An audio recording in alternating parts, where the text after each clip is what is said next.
ঝিঙের এই রেসিপির কাছে মাছ মাংস ফেল। এইভাবে ঝিঙে রান্না করলে ভাতের সাথে বা রুটির সাথে আর কোনো পদের প্রয়োজনই হবে না। একদম ইউনিকভাবে নিরামিষ পদ্ধতিতে ঝিঙের এই রেসিপিটা আমি তৈরি করে দেখাবো, যেটা একদমই ইউনিক। ঝিঙে দিয়ে যে রেসিপিগুলো সাধারণত আমাদের বাড়িতে হয়ে থাকে তার থেকে একদম অন্যরকমভাবেই করার চেষ্টা করেছি। আশা করছি রেসিপিটা আপনাদের খুব ভালো লাগবে। নমস্কার বন্ধুরা, আমার চ্যানেলে আপনাদের সবাইকে স্বাগত জানাচ্ছি।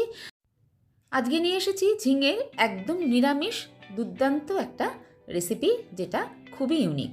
তার জন্য আমি এখানে দুটো ঝিঙে নিয়ে নিয়েছি। ঝিঙেগুলো ভালো করে ধুয়ে পরিষ্কার করে নিয়েছি।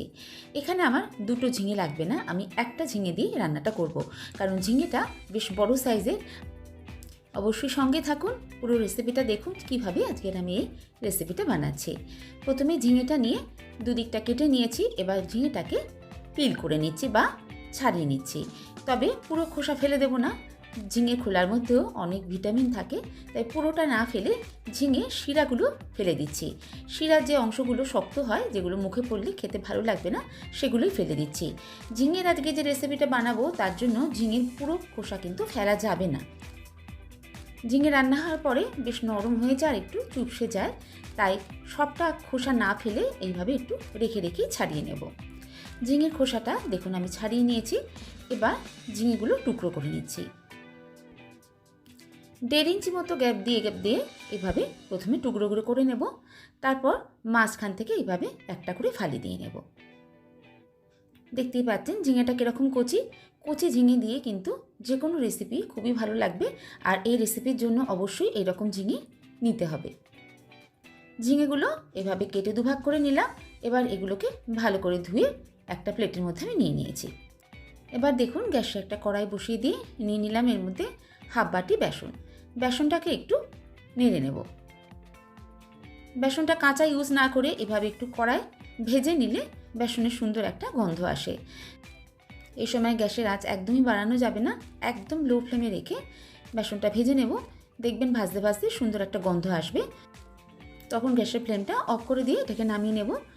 লক্ষ্য রাখতে হবে বেসনটা যেন কোনোভাবে না পুড়ে যায়। একটা বাটির মধ্যে ঢেলে নিয়েছি, এবার এটাকে ঠান্ডা করে নেব। ঠান্ডা হয়ে যাওয়ার পরে এবার এর মধ্যে দিয়ে দিচ্ছি নুন, অল্প করে একটু হলুদ গুঁড়ো, সামান্য একটু লঙ্কার গুঁড়ো, আর একদম সামান্য কয়েক দানা একটু চিনি। বেসনের পরিমাণটাকেও একটু বুঝে নিতে হবে। আমি এখানে বেশ একটা বড় সাইজের ঝিঙা নিয়েছি, তার জন্য হাফ বাটি বেসন নিয়েছি। এই পরিমাণটা একদম ঠিক আছে, আপনারা বুঝে বেসনটা নেবেন। এবার অল্প অল্প করে জল দিয়ে বেসনটাকে গুলে নেব। প্রথমে খুব বেশি জল দিয়ে না গুলে এভাবে অল্প অল্প করে গুলে নিতে হবে। বেসনটা গুলে নিয়ে আপনাদের দেখাচ্ছি যে কীরকম থিকনেসে বেসনটা গুলতে হবে। খুব বেশি পাতলাও না, খুব বেশি ঘনও না, ঠিক এইভাবে গুলে নিতে হবে। ঠিক এই রকম থিকনেসের হবে। গ্যাসে এবার কড়া বসিয়ে দিয়ে কড়ার মধ্যে দিয়ে দিচ্ছি সাদা তেল বা রিফাইন্ড অয়েল। তেলটা এখন একটু বেশি পরিমাণেই নিচ্ছি, কারণ ঝিঙেগুলো ভাজতে হবে। তেলটা বেশ ভালো করে গরম করে নিয়ে এবার ঝিঙের টুকরোগুলো বেসনে ডুবিয়ে ভাজবো। ঝিঙের একঘেয়ে রেসিপির থেকে এই রেসিপিটা একদমই আলাদা, তাই রেসিপিটা অবশ্যই বন্ধুরা পুরো দেখুন। যে কোনো নিরামিষ দিনে এইভাবে বানালে বাড়ির সবাই আঙুল চেটে খেতে বাধ্য হবে। ভাজার সময় খুব বেশি ফ্লেমটা বাড়িয়ে ভাজা যাবে না, মিডিয়াম টু লো ফ্লেমে রেখে ভেজে নিতে হবে। তাহলে ঝিঙেটা খুব সুন্দরভাবে ভাজা হবে, ভিতর থেকে শক্ত থাকবে না। আর যদি ভারী আঁচে ভাজেন তাহলে বাইরেটা তাড়াতাড়ি পুড়ে যাবে আর ভিতরটা শক্ত থেকে যাবে। আবার খুব বেশি যদি কম আঁচে ভাজেন, একদম লো আঁচে, তাহলে কিন্তু সময়ও বেশি লাগবে আর তেলও বেশি টানবে। তাই লো টু মিডিয়াম ফ্লেমে রেখে এগুলোকে ভালো করে ভেজে নিতে হবে।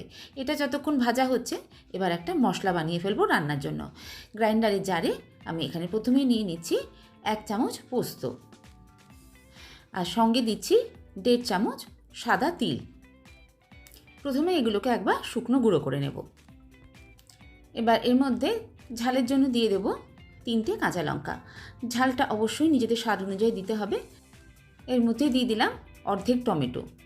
এবার সামান্য একটু জল দিয়ে এগুলো একদম ফাইন একটা পেস্ট তৈরি করে নেব। রান্নার জন্য মশলার পেস্ট আমাদের রেডি হয়ে গেল। এতক্ষণে ঝিঙেগুলো খুব সুন্দরভাবে দেখুন ভাজা হয়ে গেছে। একবারে সব কটা ভাজা যায়নি, তাই দুবারই আমি ভেজে নিয়েছি। ভাজা ঝিঙেগুলো বা ঝিঙের বড়াগুলো আমি একটা প্লেটের মধ্যে উঠিয়ে নিয়েছি। এগুলো শুধু খেতেও খুবই ভালো লাগে, ডাল ভাতের সঙ্গেও ভালো লাগে, বা বিকালে চা বা মুড়ি দিয়েও পরিবেশন করতে পারেন, খেতে খুবই সুস্বাদু লাগে। এবার এই তেলের থেকে একটু তেল আমি উঠিয়ে নিচ্ছি। ভাজার জন্য একটু বেশি পরিমাণে তেল প্রথমে দিয়েছিলাম, কিন্তু এখন রান্নার জন্য এতটা তেল লাগবে না।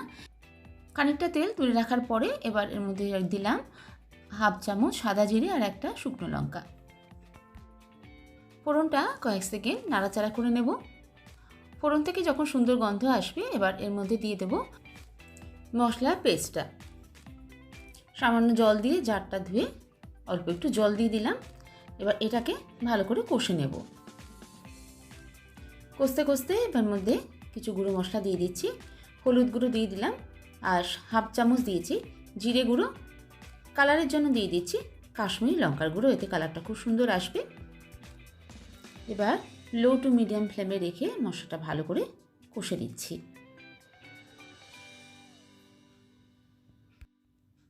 মশলাটা ভালো করে কষে নিয়েছি, এখন সাইড থেকে তেল ছাড়তে শুরু করেছে। ঠিক এইভাবে মশলাটাকে কষে নিতে হবে। নিরামিষ রান্না হোক বা আমিষ রান্না, যে কোনো রান্নায় মশলাটা কিন্তু কষার উপরে রান্নার টেস্ট নির্ভর করে। ভালো করে কষে নেওয়ার পর এবার দিয়ে দিলাম গরম জল, আর এই সময় গরম জলই দিতে হবে। যতটা আপনার ঝোল বা গ্রেভির প্রয়োজন সেটা বুঝেই জলটা দিতে হবে, আর এখনই দিয়ে দিতে হবে। রান্নার পরে হালকা একটু গ্রেভি থাকবে সেইভাবেই জলটা দিতে হবে।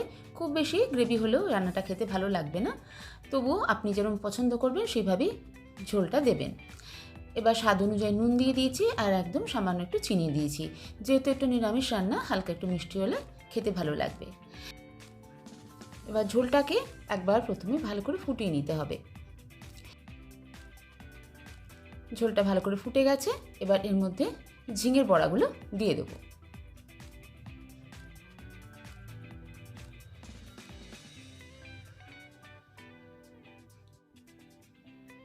একবার মিশিয়ে দিয়ে ঝোলের মধ্যে এগুলোকে 3 থেকে 4 মিনিট রান্না করে নেব।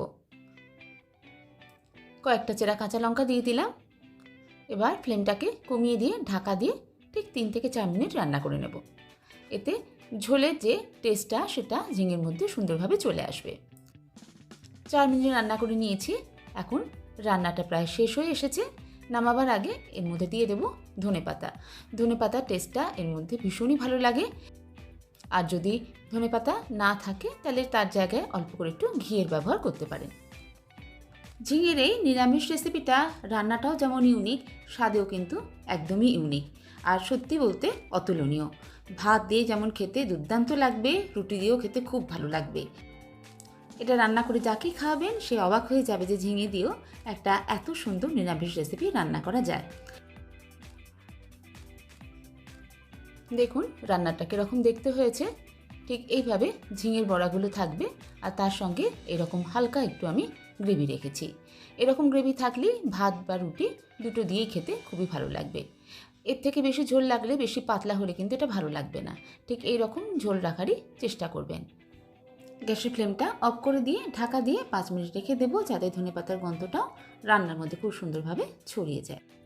ঝিঙের রেসিপিটা ভালো লাগলে অবশ্যই কমেন্টে জানাবেন, আর বাড়িতে অবশ্যই একবার ট্রাই করে দেখারও অনুরোধ রইল। আর একটা লাইক দিয়ে যেতে ভুলবেন না যেন। যদি আজকে আমার চ্যানেলে নতুন বন্ধু হন তাহলে রেসিপি ভালো লাগলে চ্যানেলটা সাবস্ক্রাইব করে নেওয়ারও অনুরোধ রইল। আজ আসি বন্ধুরা, আবার কোনো নতুন রেসিপি নিয়ে আপনাদের সঙ্গে দেখা হচ্ছে। সবাই ভালো থাকবেন, সুস্থ থাকবেন। সবাইকে অসংখ্য ধন্যবাদ।